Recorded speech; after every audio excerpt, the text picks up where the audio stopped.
No, I think you got it, and I've just started recording, so everybody should actually get the message. So let me make sure we have this to put up to our YouTube channel. So we should be good to go on that. Pasted that in the chat if you can get to the chat to quickly link out to it.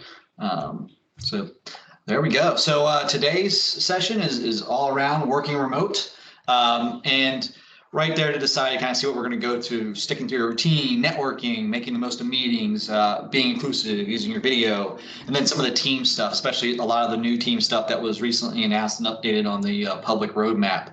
And then we'll finish with just some general teams resources.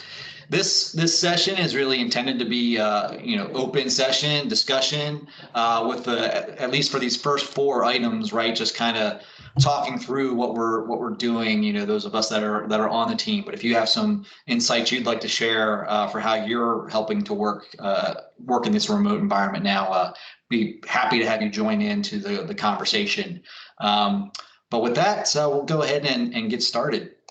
So first on our list, right, sticking to your daily routine. So, I know some of us have been some old hats at working remote, right? And we've been doing it for a while.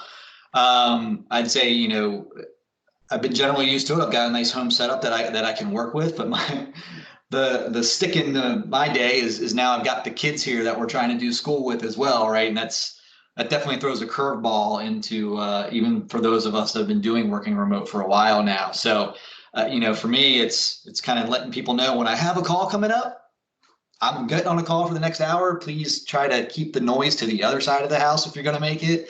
Go watch a video or try to focus on your schoolwork if they're in school, right? So that's been a big change for me in trying to do it. But because they still have to go through school, we've tried to stick pretty much to that same routine of they're already up. It's actually funny. They're up earlier now when they're not having to go to school than when they had to go to school. Like they're getting themselves up, which kind of blows my mind. But we're still trying to stick pretty close to their normal school schedule, even though it's like a less amount of work. And that seems to help us kind of get through the day. That's just a part of what we're doing in my household to kind of try to keep with that routine. So everything's kind of pretty standard for us.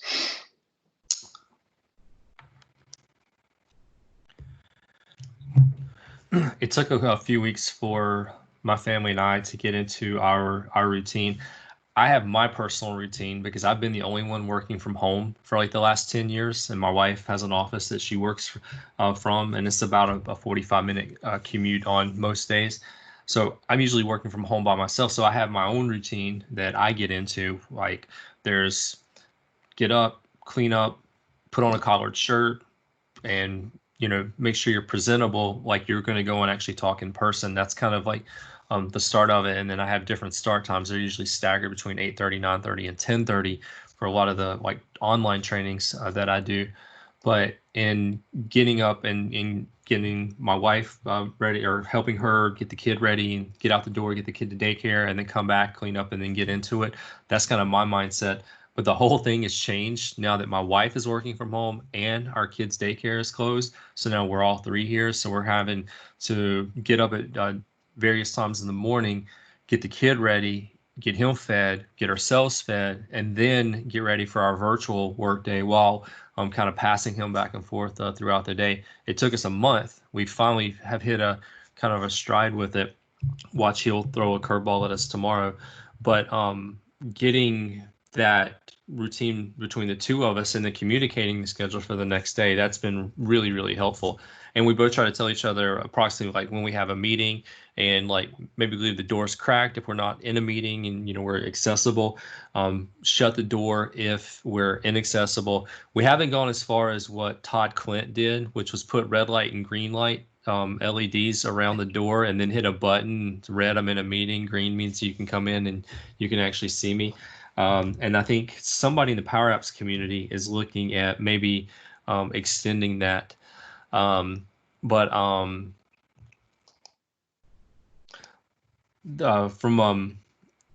from there, anyways, we haven't gone as far as like actually putting in like the LEDs. A sign or something I think would be super helpful, but that's something we'll probably implement very soon. But yeah, the routine is going to be key. It's just going to vary, and when more people are home, that's a whole different thing.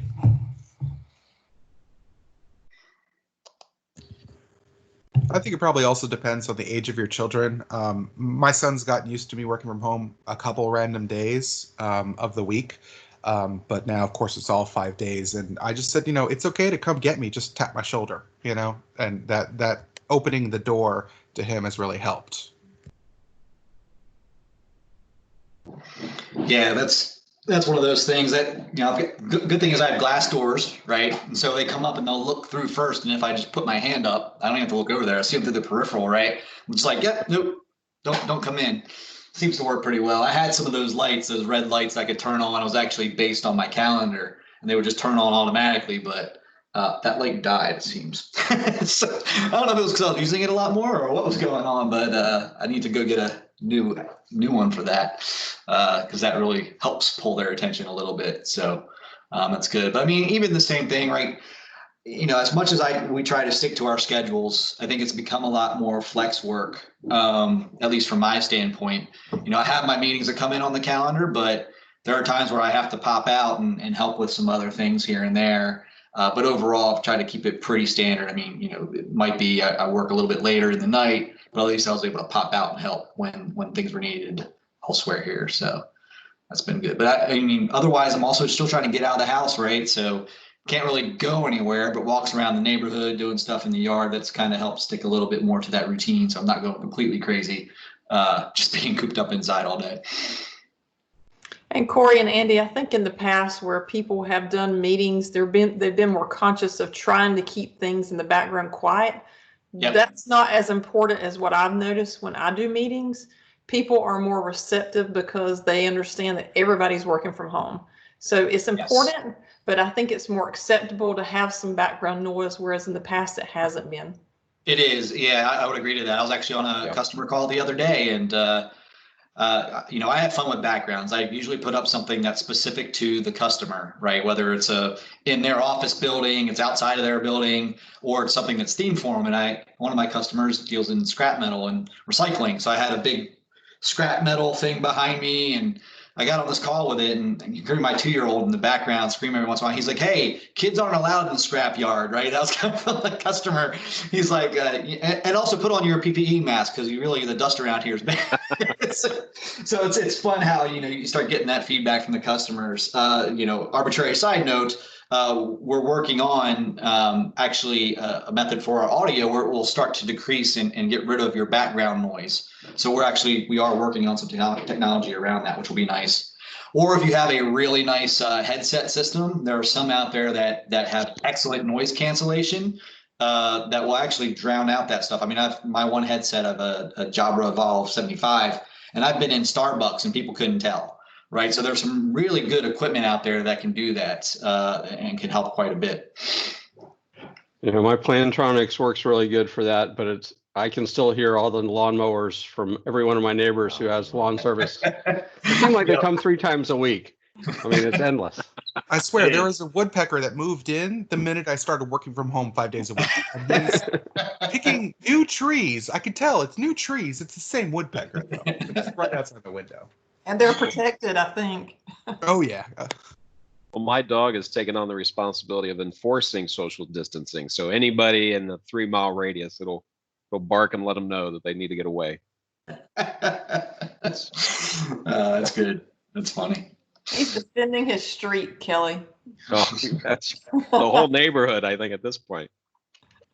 But yeah, Kathy, I agree, definitely. People are so much more relaxed about that sort of thing. 2 months ago, I would have been very much on edge, trying to make sure I was muting whenever the dog was whatever. But now, it's almost a running joke. I think I've seen the video meeting bingo cards floating around of dog barking, kid crying. Check them off as they happen, right? Yeah. Well, the other thing that I have noticed is normally, and I'm like you guys too, I work from home occasionally, and now it's all the time. So I have a routine of I get up every morning, I get dressed, I try to look professional. But now I'm seeing where I log in with my clients and their hair is all messed up and they got a shirt that's like 3 days dirty. And I'm like, hey, if they're good with it, I'm good with it. So. Did anybody catch the Florida news article that came out where they were trying to hold court through I don't know what meeting platform it was, but one of the lawyers just didn't get dressed up at all for it. Another one of the lawyers was actually still in bed, had the sheets pulled up, and was just joining the trial that way. It's like, oh, yep, that's, come on, people. I don't know about that. That's pretty relaxed. If I was if yeah. he was my lawyer, I'd be a little nervous, I think. Yeah, so the judge kind of said, hey, you guys need to dress professionally. We're not going to have this right now. So, At least get out of bed. it's a new level of contempt of court, I guess. So, that's cool. Anybody else have anything before we move on to the next one? All right, we'll shift forward then. So networking, probably one of the most important things when joining meetings, right? And being productive from home. Lots of different ways that, this can affect the overall throughput, right? Especially when you do have a bunch of different streaming devices in your house and you've got kids on them streaming all day, doing their coursework, jumping in on their classroom meetings. It's a big impact, right? So if you don't have a lot of bandwidth coming in your house, something that can be of a big impact to you. Connecting directly to Ethernet gives you that more stable connection. So it's something that I'm directly connected right now to help me with video calls and stuff when I have other things going on in my house. But one of the things that one of my coworkers pointed out and said, hey, if you've got, the wireless capabilities to do guest networks, put all those other devices on your guest network and rate limit it, right? So they can only do certain things, or block out time during the day where the rate limit's higher versus not, to help kind of put some more additional controls in that. So that's some of what we've done in my house. I'm curious to see what others might be doing in this space.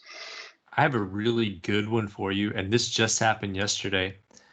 So I recently had some issues with iMessage on my laptop. I have a MacBook, and it allows me to message supposedly iPhone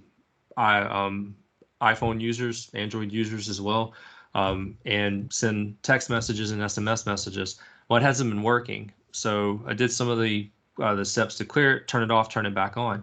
Well, I turned it on, and then logged out of my computer, went away for the night, came back the next day, started opening up my computer, and everything's just laggy. Didn't know what was going on. After 2 or 3 restarts, finally restarted, and then the network was just like slammed. And so I started trying to figure out what was happening, and what was happening was when I signed in and out of iMessage, it rebooted the system, and it decided to download every message that I've ever had on my iPhone going back over like the last 10 years.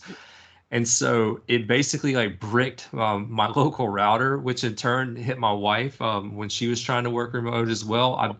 I basically launched a DDoS attack on my own router from my computer. And it took like an hour to clear all that traffic. So be mindful of large downloads or large uploads on the network. Maybe coordinate some of those efforts. Hey, I want to download the latest PS4 game. Yeah, that might be a pretty big file. Let me make sure Dad doesn't have a meeting running during the middle of that one. Yep. Or do like I did.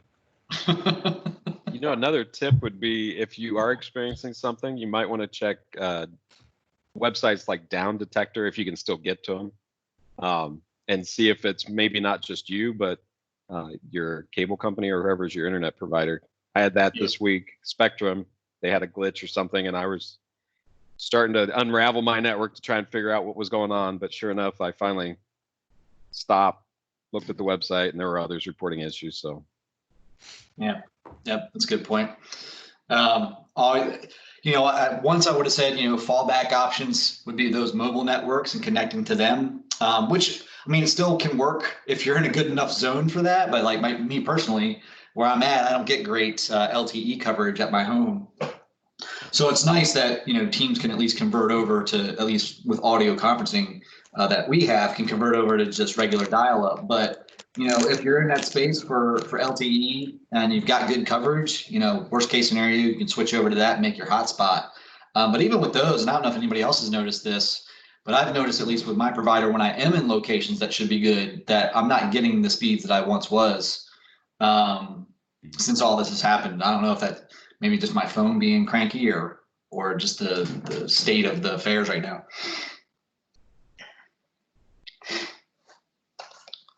All right, I'm gonna move on to our next one here. I was gonna say real quick, my neighborhood, we basically have 2 providers we have AT&T, but they offer the normal, and then they offer fiber, and then we have Spectrum, formerly Time Warner. We had Spectrum for the first year or two that we lived here, and we could tell when people got home and when streaming rates went up because our signal just went, the MBS coming through just completely bottomed out. So we switched over to fiber, and they told us in the installation it's a direct connection.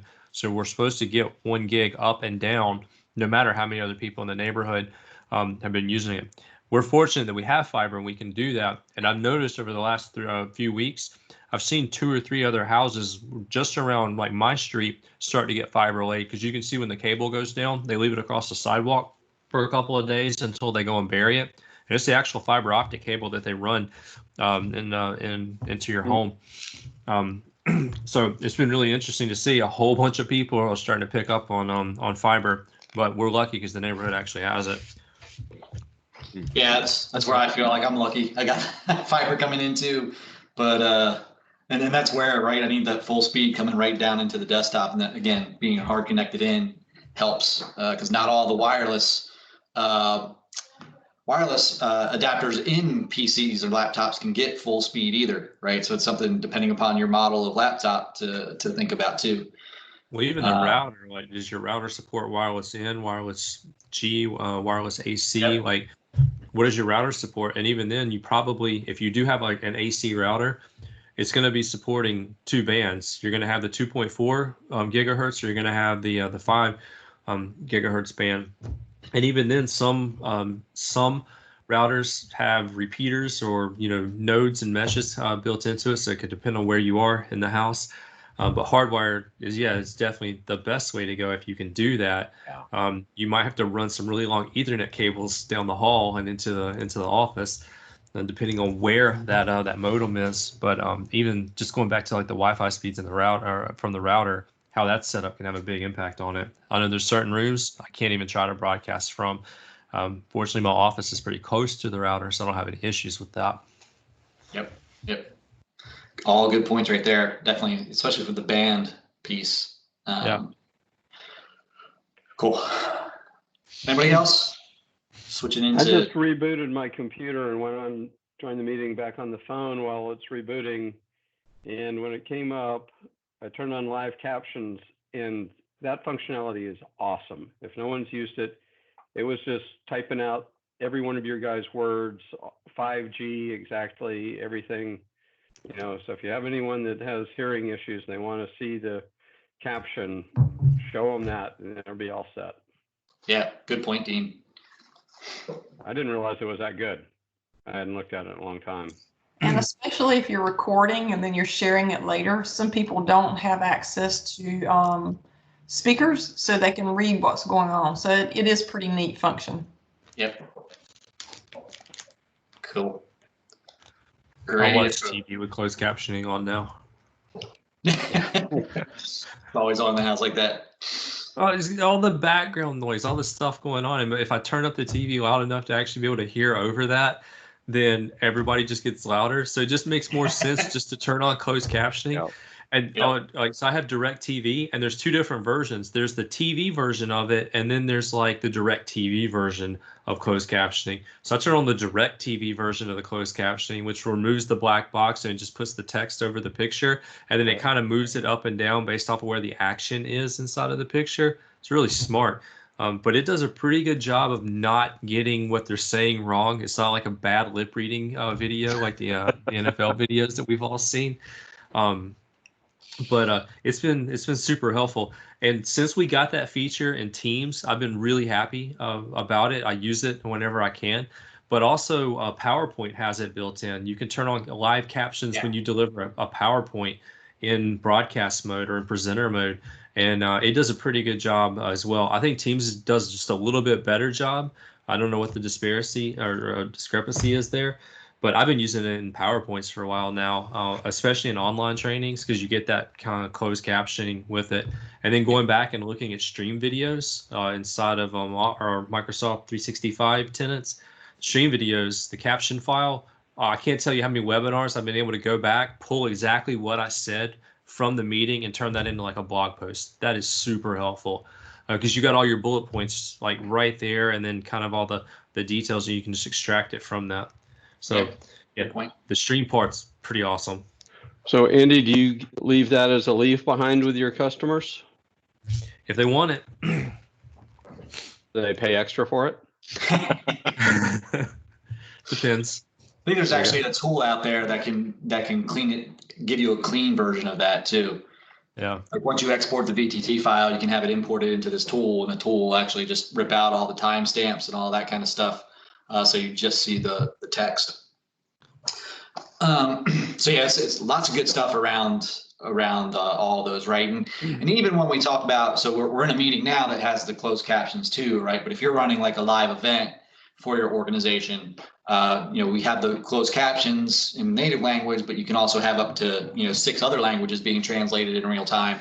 So that's pretty powerful as well, which is also with the PowerPoint, right? You can actually select another language for it to pop up when you're talking, in case that is something to think about your global organization, right? You have that flexibility. See y'all later. But I think the live events piece, for those global organizations that need to push out a big event to everybody, especially for response to this pandemic, is we've seen a huge uptick in the amount of people using live events. It's been pretty expansive for everybody wanting to do it. So something to think about and look at too when it comes to working remote. And so this next piece, right, is really making the most of meetings, right? And so first and foremost, the meetings are really more about the people and the work they're doing, not really the technology that there is to support it, right? So it's all about still kind of keeping that mentality. We're here. We need to have a clear purpose for this meeting to make it the most effective, right? Especially at home now, right? Time is even more important for how we can juggle that more effectively. So pulling all that in and making it clear. And then again, just because everybody's in this remote situation, right? People aren't going to be able to make potentially every meeting that they need to. It's just a part of what's happened. So, when you are having meetings, recording those meetings, right? If you have the ability to do that, if you don't, ask the person, that has the ability to record the meeting so that they can make it available for others post-event. So I think those are some of the really important items when you're thinking about your meetings and how you're joining those, right? So I didn't expect to spend much time on this, but I mean, if anybody else has input on this meeting component, the next slide is all about using all the technology features. I don't know if you guys have ever heard of the 22-minute meeting. It's a great little tidbit if you guys want to research it. But I mean, I feel like a meeting that's not either recorded or notes taken was a meeting that never happened. I mean, as you guys had mentioned, I'm sorry, I had to walk away. I couldn't, I missed it. It's just like, so many meetings could just be an email, but still, like, if no one's taking notes and sharing them out afterwards, whether or not in OneNote or recording and sharing the recording out afterwards, I mean, it's like the meeting never happened. Right. Mm-hmm. That's a good point. Well, the way Teams does that too, with you turn on the recording, you don't have to worry about it. My laptop doesn't have enough disk space to record or whatever. Right. None of that. It's straight in the cloud, and you don't have to worry about any of that. And then when it's done, it just notifies you through the chat, so everybody that was in that meeting knows that the recording's there. We've been doing a lot of webinars just using the regular, and it's teaching people how to use Teams. So we're using not live events, but the regular Teams meetings. And so we see these chats where people are asking questions and whatever, and they are coming back to that as a resource later. And it's kind of interesting because we populate it with some links to some other training things that we have, but we also do the recording thing that make it right there. Yeah, right. The whole meeting lifecycle experience, right? Come in, drop your files in before the meeting. People can start reviewing them and build up their questions. Start a chat around that meeting, then jump into the meeting right when it's time, and everybody can then work on the documents at the same time, talk about those things, see them all face to face, and then that post-meeting experience where we can always come back, review what was there, review the recording, right, or review other pieces of that, right, the links or the comments, or just pick a conversation back up directly from that is really important. And then just when you interface with Teams, right, if you can find, for those that don't know, if you go to your chat window in Teams, you can actually filter it from the top to find what were all the meetings. So you can easily go back into any of those meetings that you had. So it's a quick way to filter, get to your meetings and not just see chats that were out there, right? So Just another thing to think about. If it was a really important meeting or one that you're having all the time, it's a recurring meeting, right? That's something that you could just pin to your chat box to always have that that to go back to. So I got two follow-ups for a couple of things we just heard. The team's Twitter thread handle asked that specific question yesterday. What piece of like conference call etiquette should everyone follow in Teams? And it's kind of like making the most of your meetings. There's a really good thread and a lot of comments came in on there. I put that in our chat window here in Teams, so anybody who wants to see the Twitter thread can follow that. But one of the things that was said was really, really smart. Dux Raymond Sy from AppPoint, he said, pre-populate your meeting notes with relevant info before the meeting, and then spend just the first 5 to 10 minutes in the meeting and have everybody read over those meeting notes, review it and digest it, and then after that, go ahead and begin the meeting.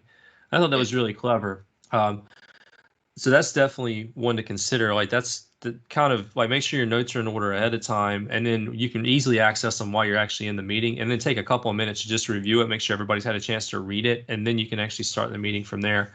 There were a couple others that were really good. I know somebody just mentioned a minute ago about like the 22-minute meeting. Somebody said, and I've seen this a few times now, instead of scheduling a 30-minute or a 60-minute meeting, schedule it as a 25-minute meeting or like a 50-minute meeting. And there's even a setting you can go in and you can change, I think in Outlook, where you can say like maximum meeting time is 45 minutes. And so you schedule it for that. And it tells you like, 15 minutes before the hour that the meeting's ending or whatever. So that's also one that was in that thread that was really helpful. And then the other thing I'll say, and this is one I said in that thread, is mute your mic unless you're speaking. Now I know we're a little bit more relaxed with background noise, but like it can be really, really distracting as other people are trying to listen. They may not be used to the background noise. They may be used to quiet work environments. So like mute your channel unless you're speaking. I wish that like on my Mac there was a dedicated mute button connected to the Teams client so that I could just like mute right from that button rather than trying to find the virtual button in the Teams tenant. But just take a second, double check that you're muted before the background noise goes crazy and overwhelms the meeting. Yeah, and then unfortunately, there's a shortcut for that. It's Control-Shift-M. Yep. Control-Shift-M. All right, I'll remember that. Yeah, lots of little shortcuts in Teams, right? Yeah, you can put this into the command bar to get all of your shortcut keys. Good tip. Holy cow. There's a lot. Try to remember all those. You can kind of guess what I just did. Yeah, lots. If you're a shortcut key fan, there are lots of them you can use. I feel like the one thing I miss, I think Skype had this, where there was a float icon that kind of floated up, that while you like navigate away from the call, it kind of gave you the ability to mute and unmute. I mean, that's something I super miss from all of my clients, all the different tools that we're using. Just that floating mute button, it's just such a pain in the butt because like I mute myself and then someone calls on me and I have to navigate back to the window and then do Control-Shift-M or find the button, and it's like, all right, dead silence for a minute while Ross fumbles around. So yeah. Yeah, I think it does go in that little screen sometimes if you're pouncing out, and it started exposing the mute button through that screen. But I know what you're talking about, and that would be a little bit more convenient. Of course, when pop-out meetings comes to everybody, right, and that's in a separate window versus Teams, that will also help a little bit in that scenario too. One other thing about meetings that was recently announced through the Microsoft Teams Education channel, attendance reports. They're going to be able to do attendance reports for meetings. I can't tell you how many people have had asked for that. And I'm like, just take a screenshot of the attendees list at some point during the presentation. Like I can tell you how many people attended afterward, like the number. I don't know the names associated with that. So getting attendance reports is going to be huge. Yeah, there's lots of stuff coming this month, next month. We've got that I've got the list of those things at the end. So that's definitely something that there's lots of good stuff that's going to help in the meeting experiences. But that was a big one. You're right, Andy. A lot of people were asking for that. Yeah. I mean, we did a workaround with it at the beginning of a meeting. We've done a Microsoft form and we just ask for your name and email address. If it's internal, I can actually capture who you're logged in as, but if it's like anonymous and external, I can't do that. So using forms, I mean, I just have to put it in the chat window and get people to actually do it as the meeting's getting started, or put the QR code in the slide deck as we're beginning. That's been kind of a workaround, but to get the attendance reports in the meeting would be huge. Yeah, yes, that's going to be nice. And I'm going to post a video about this probably soon, shortly. I was trying to get to it today, but it was too noisy. Couldn't do it. That's one of my things. I can't do a lot of videos that I like to do. If you need to capture like who's actually jumping into a meeting, you could potentially use Microsoft Forms, right? Create your form like a registration form. Take that link. Let's say you already have your meeting created, right? Copy the link to the form. Replace the join this meeting link with that form, and that original link that was in there for joining the meeting, paste that into the response. Like once they fill out the form that it says, thank you, here's the link to your meeting, right? And then they could click that and actually continue into the meeting that way. So kind of it's a workaround of sorts to do it, but it's definitely something that you could put in the middle of folks joining the meeting. Of course, that's only going to work if they're joining it from their email and they click on that link, right? It's not going to stop them from jumping in by clicking join in the Teams interface through the calendar. But it's just something you could use if you're doing like a public facing event, right? Like this one, we could have done something like that for how people need to get into it. So just something to think about if you have like larger events that you might be doing.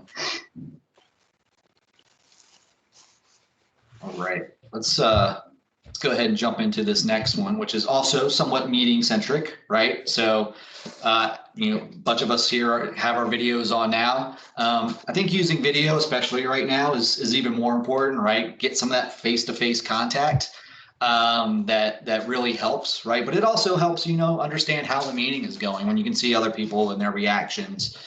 This is going to get better when everybody gets the 3x3, which is starting to roll out now, and it should be completed by mid-May.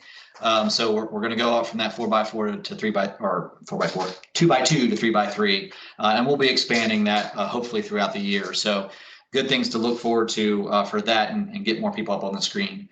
Personally, I mean, I don't know how everybody else feels about this, right? But I feel like my max of people I can see at once would be 16. I wouldn't really want to go beyond that. I just think it's distracting. I mean, when you think about you're in a meeting, right, you're really only looking at the person that's talking most of the time, right? You're not really looking all the way around the room. So for me, it's kind of like one of those, well, I guess it's nice in some scenarios, but for me, it might be a little too much. But the goal is for it to be no limits, right? So we'll see if we get there one day.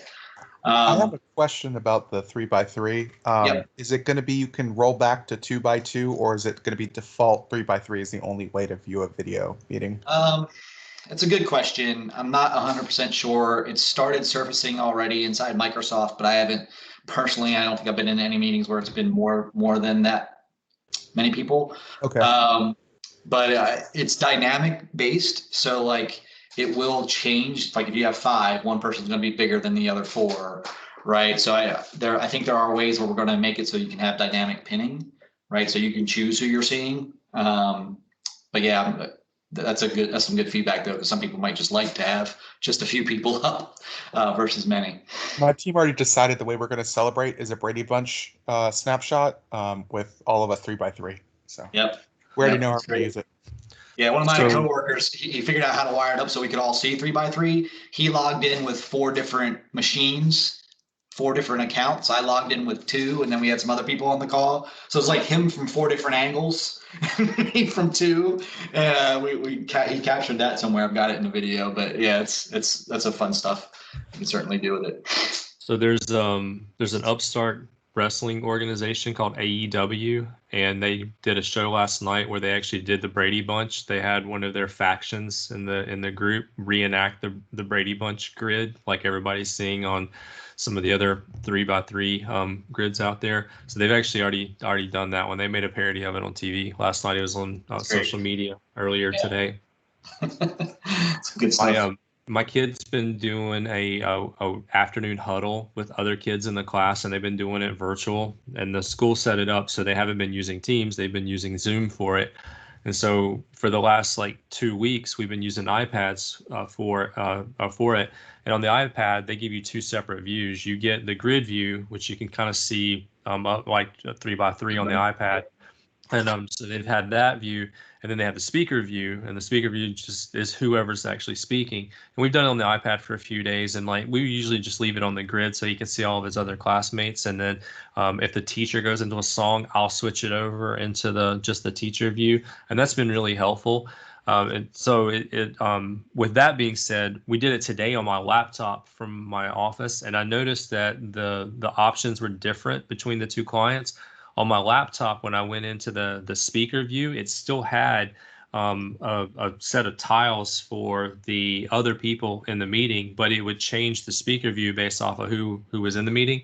Now, me as an adult, I can handle that, but I could tell he was struggling to kind of keep up with that particular view. So maybe the grid is a little bit better for him and his attention span. Which I mean, I don't get it. Like there's 9 screens and there's 9 kids going crazy. It's like just chaos on cameras. It's hilarious to watch. Yep. But like I can imagine like you're in a meeting and you're in a grid view, you might not be able to focus unless you get that speaker and that big pop out up at the top. I think we have a lot to learn from video. It's kind of what I'm getting at. Like even with the technology we have, like just trying to adapt to it in a way that works for me. That's kind of a challenge because there's different systems. I have different preferences to how I view that media depending on what I'm trying to do. Yep. That's very true. Like everybody works a little bit differently, right? And just setting up teams in general for most people is what fits me and how I work best, right? And especially one of those things being notifications, right? It's just all over the place. So watching how that is set up and triggering it and setting up just for you is important. So yeah, pausing I think is really important now that we're all video and remote, like giving somebody a second to talk, right? And jump in. So make sure like you're doing that when you're in meetings, be that, helps be inclusive for that meeting, right? Monitoring the chat, right? I mean, I always keep the chat window open whenever I'm in a meeting. I see what's going on, unless I have to be crazy focused in what I'm presenting. That always helps, so I can kind of know when to shift maybe to other things to talk about. We talked about reminding people to mute. What is nice is that if you start talking, I don't know if any of you have noticed this before, and you are on mute, sometimes your computer will actually pick up that you're trying to do that and it'll let you know, hey, you're muted. You might want to come off mute. So it's good that we've got some of those signals that'll pop up when you're doing it and talking. We talked about live captions a little bit before, and then blurring, right? I mean, my background is not, behind me now, there's not a lot going on. There's nobody running into my room or anything. Blur, you could still kind of see things coming in, right? But now if you've got the backgrounds, which almost everybody should have at this point, that totally blocks out what's behind you, right? So no distractions, nothing that's popping up, unless you have your own distracting background you like to put in. But lots of different things there. It's fun. And lots of companies are starting to do this, right? Where their teams might do their own virtual happy hours or whatever, get-togethers, play games, whatever that might be. And we're all setting up bars behind us or other kinds of things that make it feel a little more energetic, but trying to still get that people kind of experience. It's funny. I've asked a couple people. I was like, anybody else have a dart board in their room or whatever? We'll just play virtual darts. We'll see how we run up our games, right? And so I've actually got one behind me now. But Blur is blocking out all of those kinds of distractions, so you can let people focus in on the meeting. But it is fun, right? Now I feel like most meetings we start, everybody's like talking about everybody's background. It's one of those things that's starting to pop up now. So it's some funny stuff. So speaking of backgrounds, I was in a meeting yesterday with Vesa from the development team for SharePoint, and he had a video playing. Now, and this was a Teams meeting. He had a video playing as his background. and it took 2 or 3 times through to realize what it was. And I just sent the link in the chat window to the tweet. But basically, Vessa's sitting there presenting, and Vessa walks in the room behind him and kind of sneaks behind him and grabs his water bottle and sneaks out without trying to make too much noise. He ran this on a loop in our meeting, and it took 2 or 3 times to realize. Like the first time, you're like, "Oh, somebody just popped in Vessa's office to grab a water bottle," because you couldn't see the face. And then the second time it happens the same way, you're like, "Wait a minute." And then you see it the third time, and you're like, "Oh, I see what you did there." That's a pre-effects video that he's able to like load in with some software, so you can do some crazy things with these backgrounds beyond just like a static background. I know some people have already, and I've done it myself, tried to do like in Teams an animated GIF as a custom background, and they don't. It just gives like the first frame, and it doesn't actually run through the GIF. So I'd have to do a pre-effects type deal, which would do the background elimination and then drop it in the video and then signal into Teams. I just haven't done anything like that. I'm looking forward to it though. I got some of ideas. those production videos, right? There's also the ways if you want to do some fun filters, like I'm sure people have seen the person that got stuck in as a potato. Yeah. Right. You can download the Snapchat snap camera and make that, point your primary camera to that, and then select snap camera as your default camera in Teams. And so you can do all sorts of stuff using that, different filters. You know, there's one that's like toilet paper for your head, you know, also all sorts of weird things that you could do with that one. So, you know, again, doing those things, I think, you know, it in the right meetings, right, interjects the fun to keep everything lively, right? That you kind of need, right? It's keeping keep everybody, bring a little humor to the day, you know, make it a little more fun. I think it's an important aspect. I think that's a big reason why, you know, I love using Teams. I mean, granted, yes, it's my job and I'm biased, but it's a big part of the reason why I love using it, right? We have a whole team, you know, I'm sure many companies have done this where they've got group chats that are quarantine, right? Is the name of the chat or whatever. And we're having quarantines tonight. Right, exactly. Like those types of things are coming up, but we're talking, you know, we're kicking off the day with each other in that group chat saying, hey, good luck today. You know, let's have fun. Here's how we're doing sales wise, or dropping in useful articles around this, you know, all this happening, and complete conversations happening with gifts, right? Like, so it's a lot of good stuff. So, you know, fun things to do around Teams just to keep everybody engaged.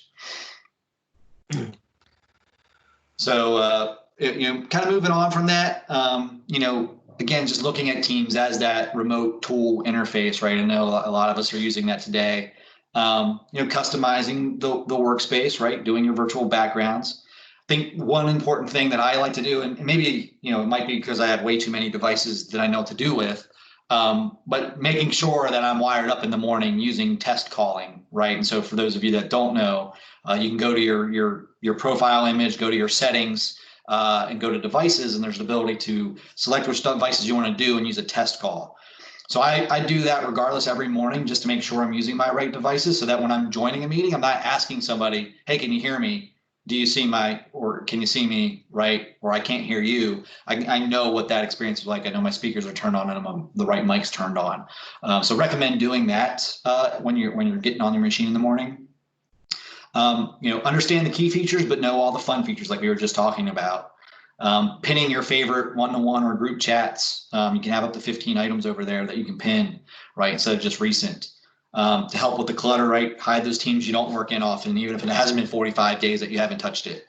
Manage your notifications, talked about that. You know, naming your group chat so it makes sense and it's not just names, right? Make sure you do that.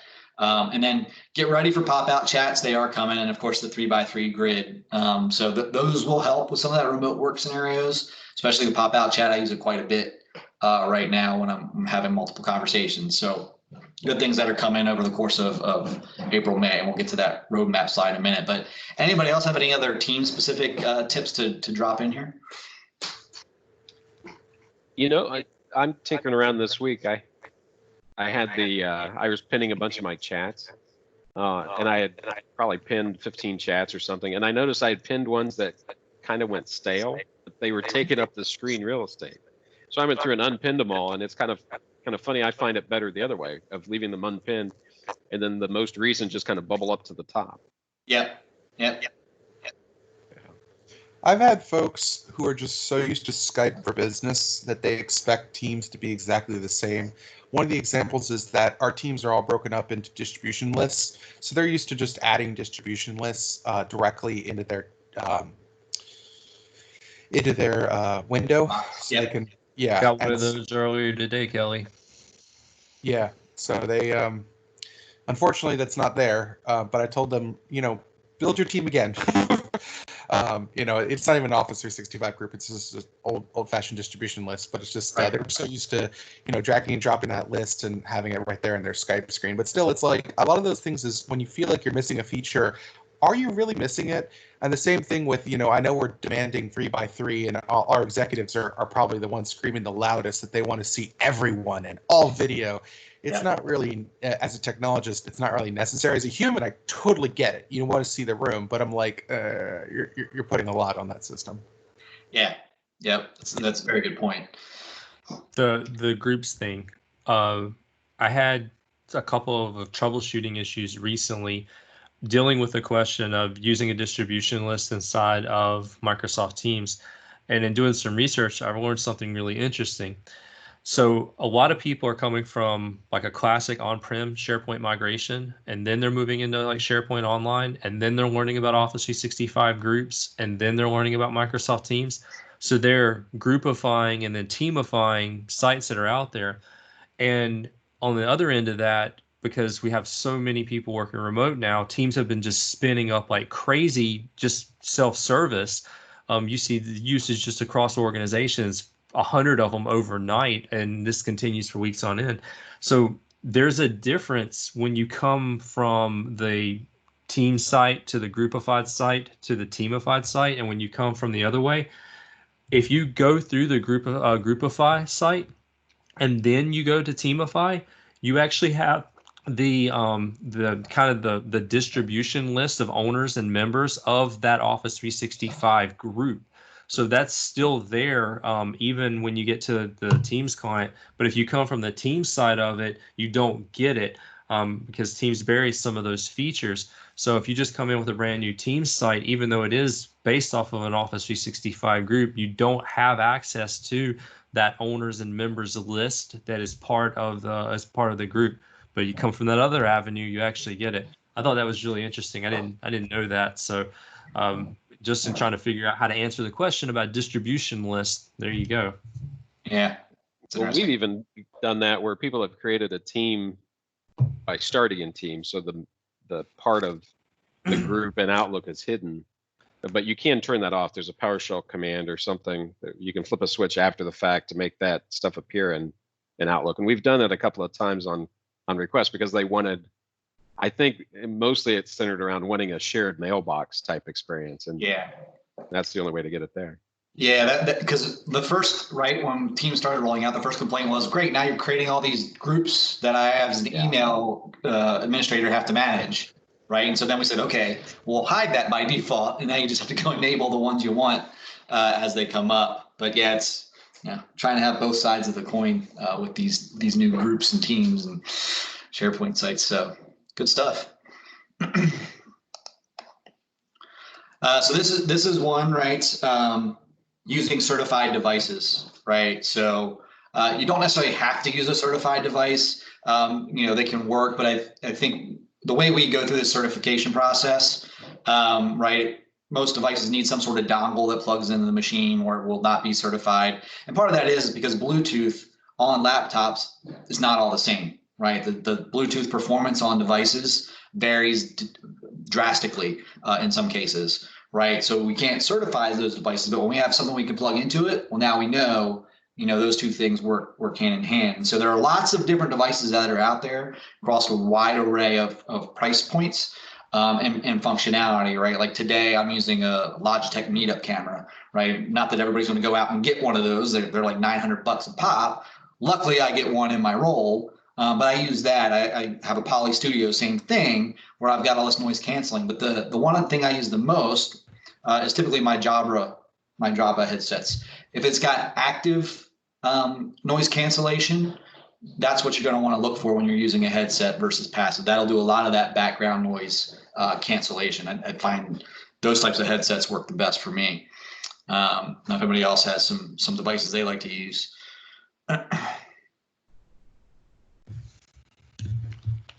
Bose Yeah, Corey, that QC35. Can't even see that. Yeah, sorry. Before I knocked Bose it out. QC35. They're the wireless Bluetooth. My wife got them for me for travel like a year and a half ago. And I mean, I use them on airplanes all the time, but working from home, like sometimes I can hear my kid in the other room. Sometimes there's, the lawnmower man outside.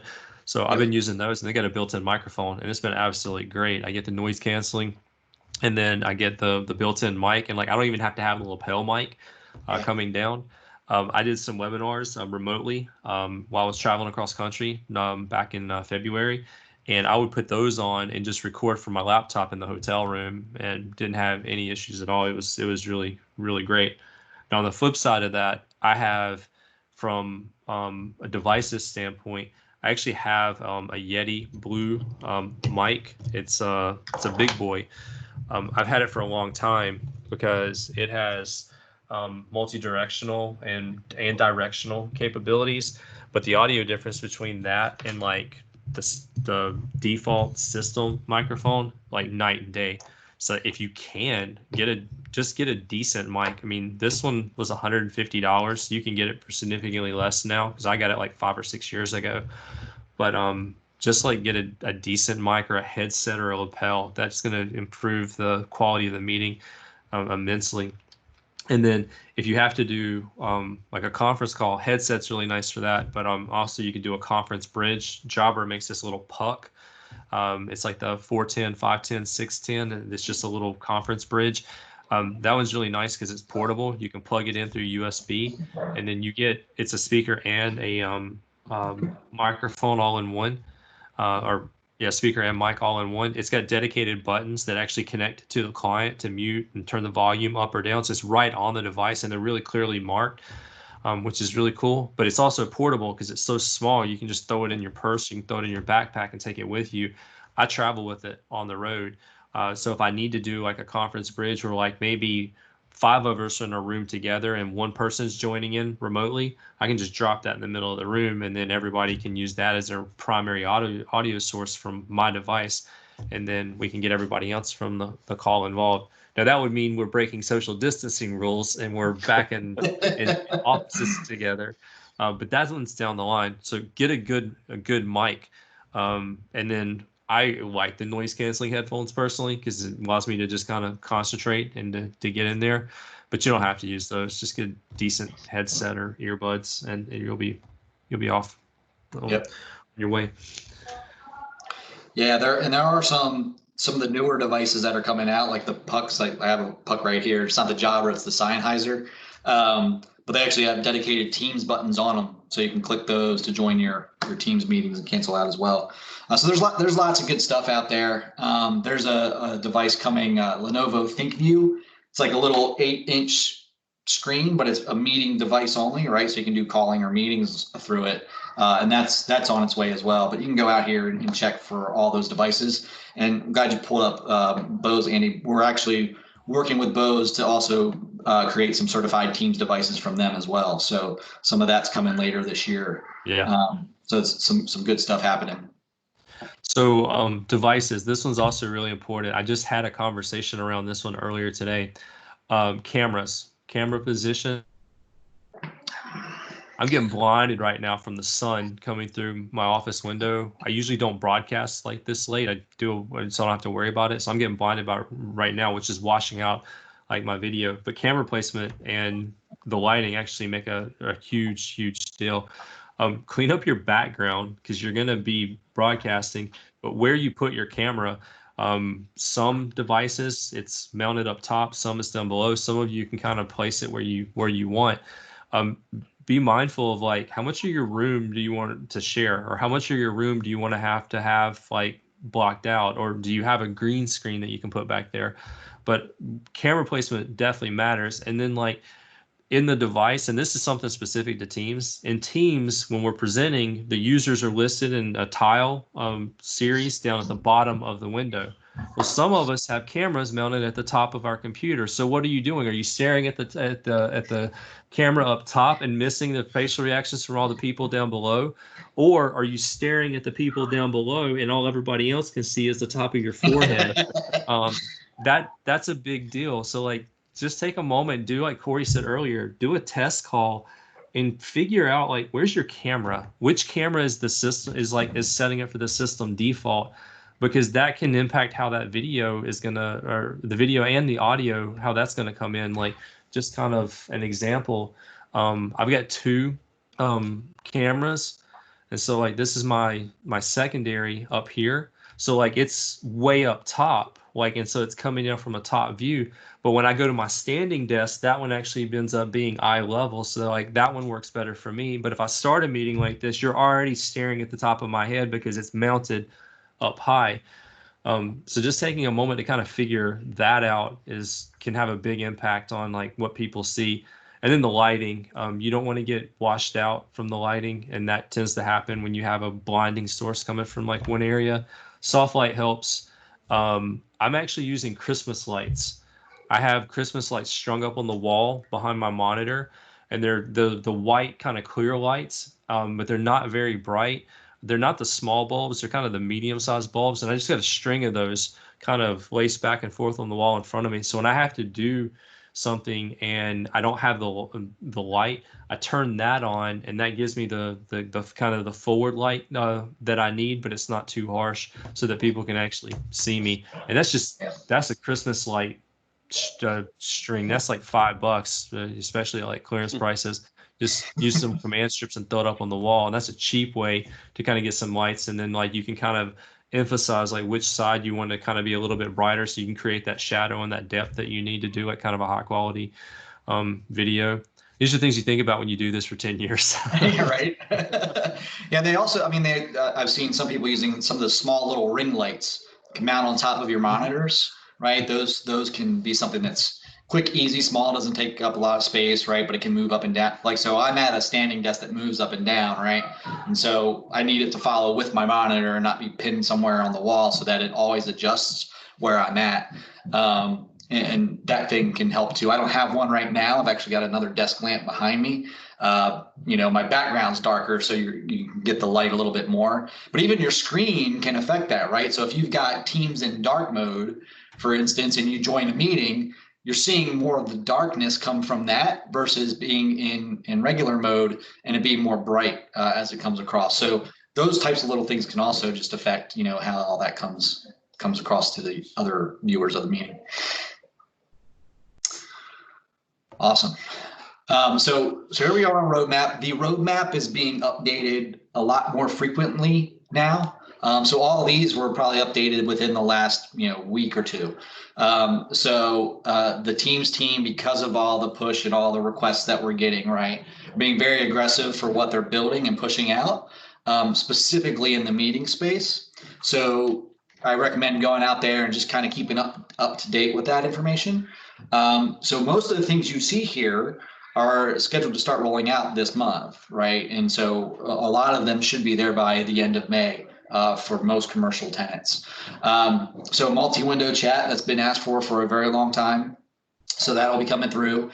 10,000 people per team. The current limit is 5,000, right? So we're doubling that. I'm sure it's just going to keep doubling year over year, I feel like. We'll see where we end up.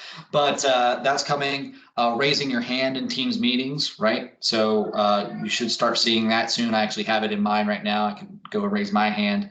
That'll do a little pop up on the participants list. You'll see it. You'll see it pop up on their video feed down at the bottom if they raise it. So some nice things coming with that. You can already share system audio right through, and I think the question happened a little bit earlier, share system audio through sharing your Teams meeting. System audio is coming out to live events. That's been a pretty high requested item too, right? So play your video and play that across the live event production. Let's see, where am I? Accessing the meeting options during a meeting in progress, right? So changing who's a presenter, who's an attendee, all that kind of stuff. You can do that right in from the console. Downloading the participant report, like Andy mentioned earlier, right? That's coming to the teams. Changing who can start and create a meeting. So now through Teams app policies and central administration, or Teams administration, I call it central, I'm still stuck to SharePoint. You'll be able to actually go say who can actually create Teams meetings and who can't. And do we want to just let the creator start the meeting and everybody just has to wait until that meeting started before they're let in, right? So we're starting to push that kind of stuff out. Increasing, we talked about this, right, up to 9 participants. Again, we're looking for that to be unlimited in the future, but we'll progress a little bit further later in this year. PSTN participant phone numbers, right? So if you've got a bunch of external people calling in, you don't want those numbers being seen by everybody, right? Starting to block that for external users. Internal will be able to see it, but external users, participants at that meeting would not be able to see those other numbers. Background effects in meetings, you're seeing that now. I think that hit most tenants yesterday, to be honest. Most of my customers started seeing it yesterday or the day before. And then ending meetings for all participants within Teams, whether they're calling in or not, right? Before it used to be a couple of different options. It used to be 90 minutes it would wait, and it had to depend on if everybody was authenticated or not, up to 4 hours, up to potentially 24 hours. So now giving that ability for the meeting owner to just end the meeting entirely for everybody. But that also includes ending things like chat. So the chat messages would end for after that meeting. So I think there's going to be a little bit of a finer dance kind of done around that one, and maybe some better documentation on what scenarios happen when you do that. But these are all things, again, that should be rolling out between April and May. So good stuff. And all this is available on the public roadmap for you to go look up if you want more details around them. So hopefully everybody likes what they're seeing there, right? Lots of work has been done, and hopefully you're not experiencing any performance issues or big glaring performance issues at the very least in any of your Teams meetings. I think that team has done tremendous work over the last month to kind of get things to both keep it up and running for everybody and push out some of these enhancements. And just this last slide just has a bunch of different resources, right, for going and using Teams all up. Some of it's remote, resources that are out there to how to run better meetings, upgrading if you're not in all Teams already, how you can help move people over, right? There's some various quick start trainings, some other items in here. This live events walkthrough is one I just did a few days ago. So it starts from pre-meeting, how you're setting it up, sending out invites, all the way to post-production. What do you do with your live events after, it's run for everybody? So hopefully some folks can find that helpful as well. But hopefully everybody's gotten some good information out of this, and, happy to stay on a little bit longer if we want to chat about some other things. But otherwise, we can call the meeting. So anybody have any other comments, thoughts, questions around the tools or routines or anything really?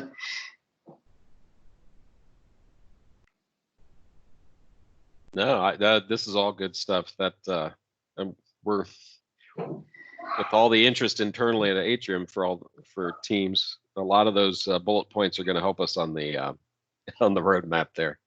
Good. In fact, I think I've seen the end meetings pop up within the last week for us. Yeah. Yep. I was surprised the custom backgrounds rolled out as fast as they did for Atrium.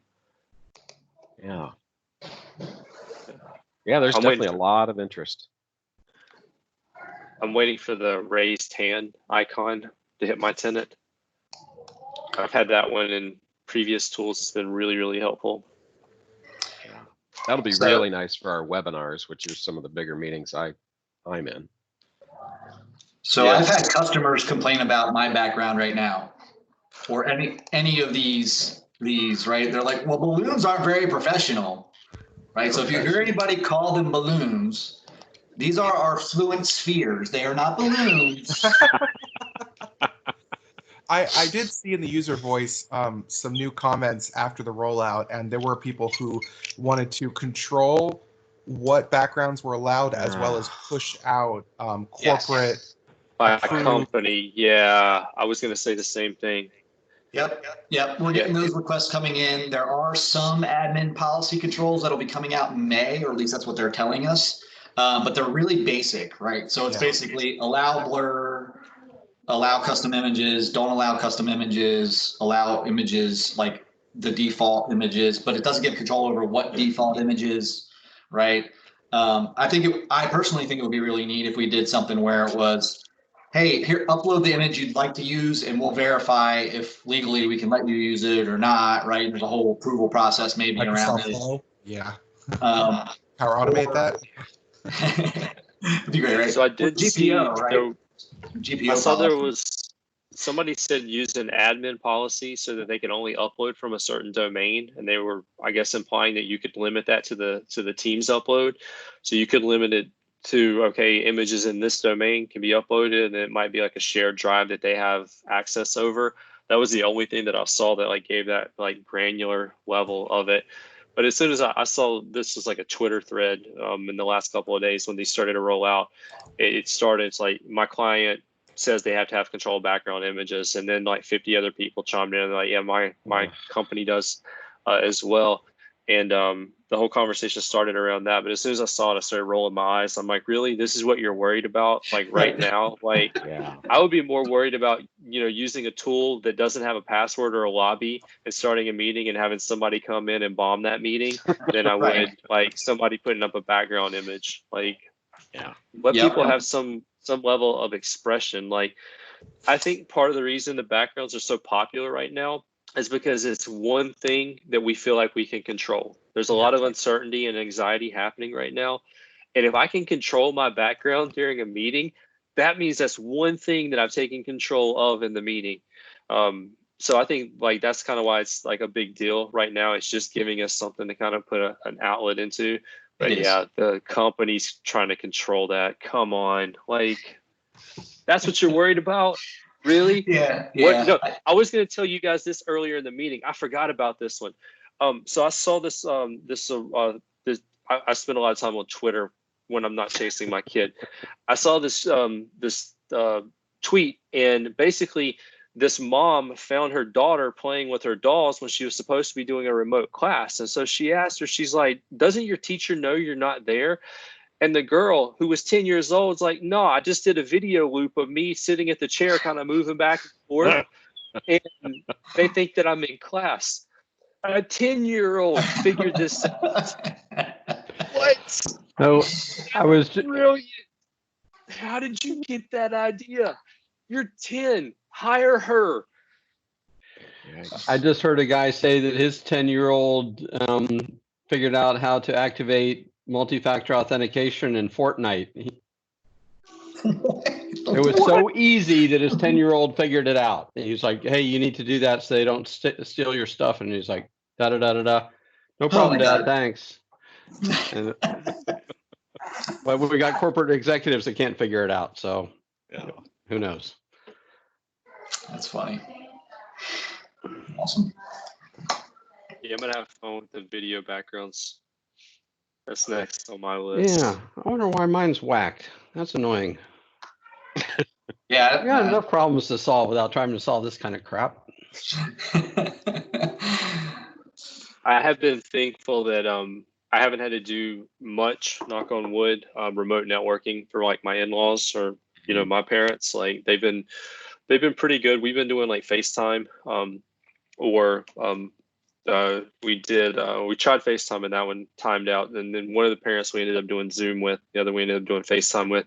It's been really helpful just to kind of get video to video with some of the extended family. Cause it's like, do we go and see them? Do we like quarantine? Like, we don't want to get them sick. And it's been like a real challenge, but having that video thing, it's been huge. It gives us something to kind of tie into.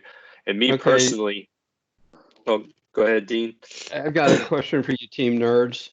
I tried to have a Teams meeting with my son. He's got a Gmail account. I invite him to the meeting. He got the invite. He accepted it. When he opened up the email in Gmail, there was no link to get to Teams through the web app. It was just all plain text. Have you run into that or know what would cause that?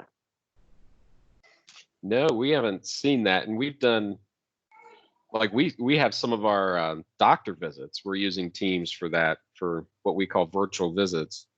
Yep. And that's where we're sending it out to, just to the to the public, right? Right. Yeah. The only thing that we noticed in our testing was kind of a quirky thing where if you don't have Teams, and because a lot of people are using their smartphones to join these things, so if you don't have the Teams app on the phone, you get kind of this dead end where you click on but the thing is they're clicking on a link in an email that is to join the meeting, and then it says, oh, you need to install the app.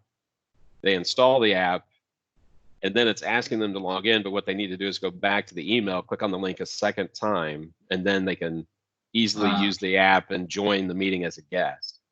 But the links are always there. It's just like, it's just like any other Teams meeting. Yeah, that's bizarre.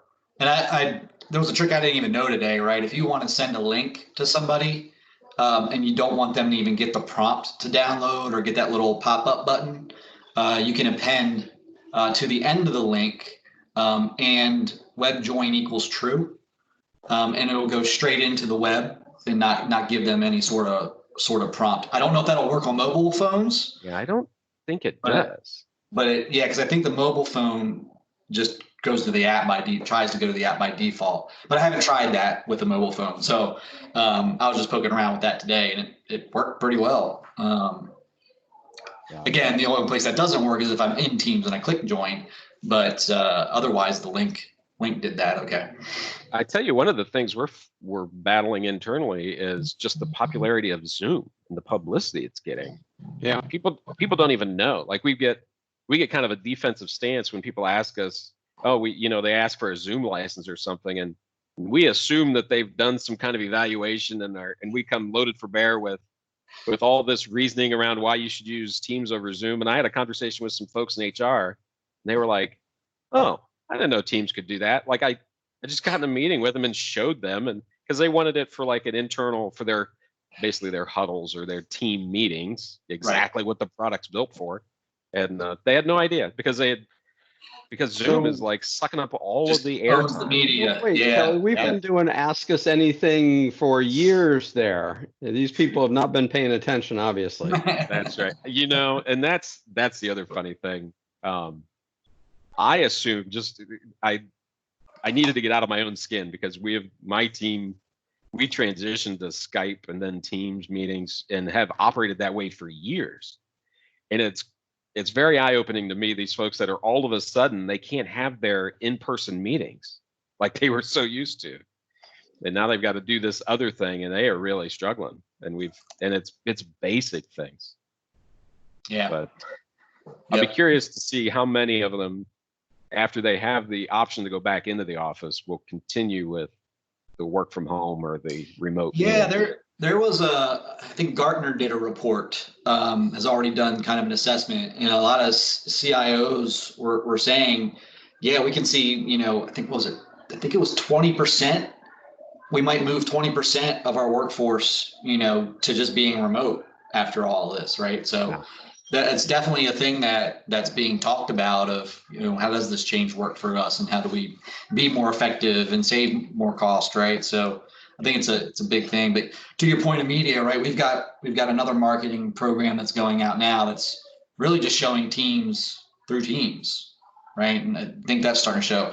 But I mean, Zoom is they're just all over the place. Their marketing force is very focused on being in as many places as possible, right?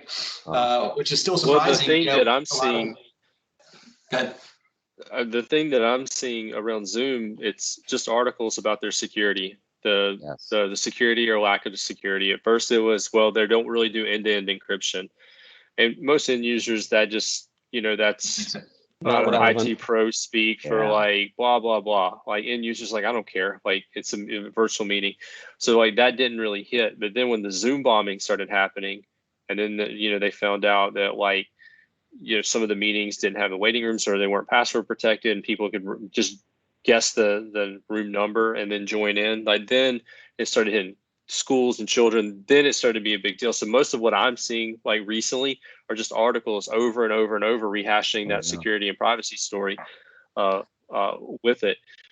Some of my family members don't want to use it, even though others insist on using it for whatever issue or various reasons. but they insist on using it. So, you know, that's just a hurdle they're going to have to deal with. But it's like, it's a family meeting. Like, you know, we can put a lobby and a password on it and it'll be fine.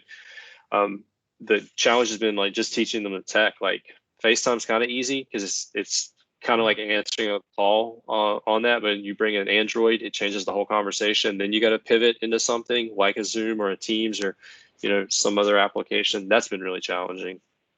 Yeah, pasting a link in the chat that's got all those. It's the timeline of Zoom issues.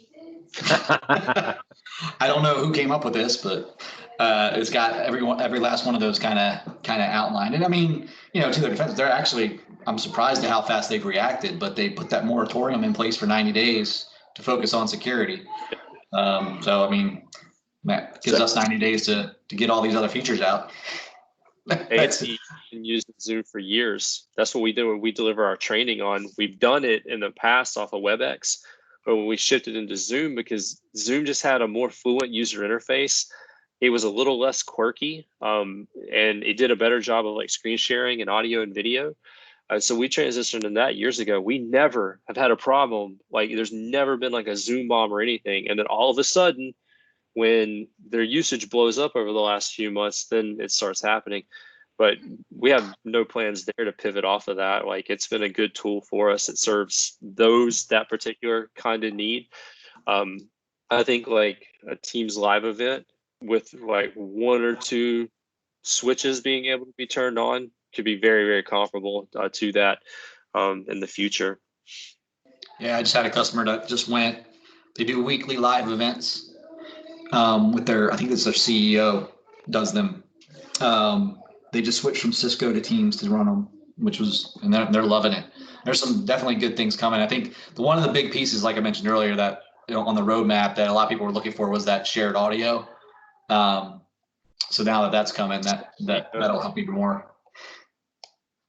Yeah, the system audio has been a big ask. Like if I could do system audio, I could like pre-record a training and then just have it delivered, and then I can answer Q&A while it's actually going on and actually concentrate on that and giving a little bit more in-depth answers. That's kind of the model that Collab 365 does for their global 365 events. They pre-record the sessions and then broadcast them and then have the presenter sit in on that. That's super helpful, and that's something we need to think about for maybe SPS, figuring out how we're going to deliver this. I told you Chris Horde from Teams Fest. He's like, if you want me to sit in on a meeting or something, or let me know. I can walk you guys kind of through what we did. Yep. So I think that's a pretty good resource to talk about. And like Susan was saying, there's some Teams community announcements coming up, which I'm looking forward to. Wait for them to make the announcement, but those are all things kind of need to figure out. Yep. So yeah, I mean, lots of good stuff. I hope everybody's found this session useful, and we're pretty close to time, so I'm probably It's nice to be adulting. I've been looking to talking to an adult all day. I love my son, but 2-year-old versus like having an adult conversation. Oh my gosh. Yeah, vastly different. Yes. Oh man. I don't have to talk about brown bear. What do you see? For the 10 millionth time. Good stuff. What Thanks, does the red guys. bird say, Daddy? Yes. Yeah, thank you everybody. I'm gonna actually stop the recording now. Good seeing all Thanks, you guys. everybody.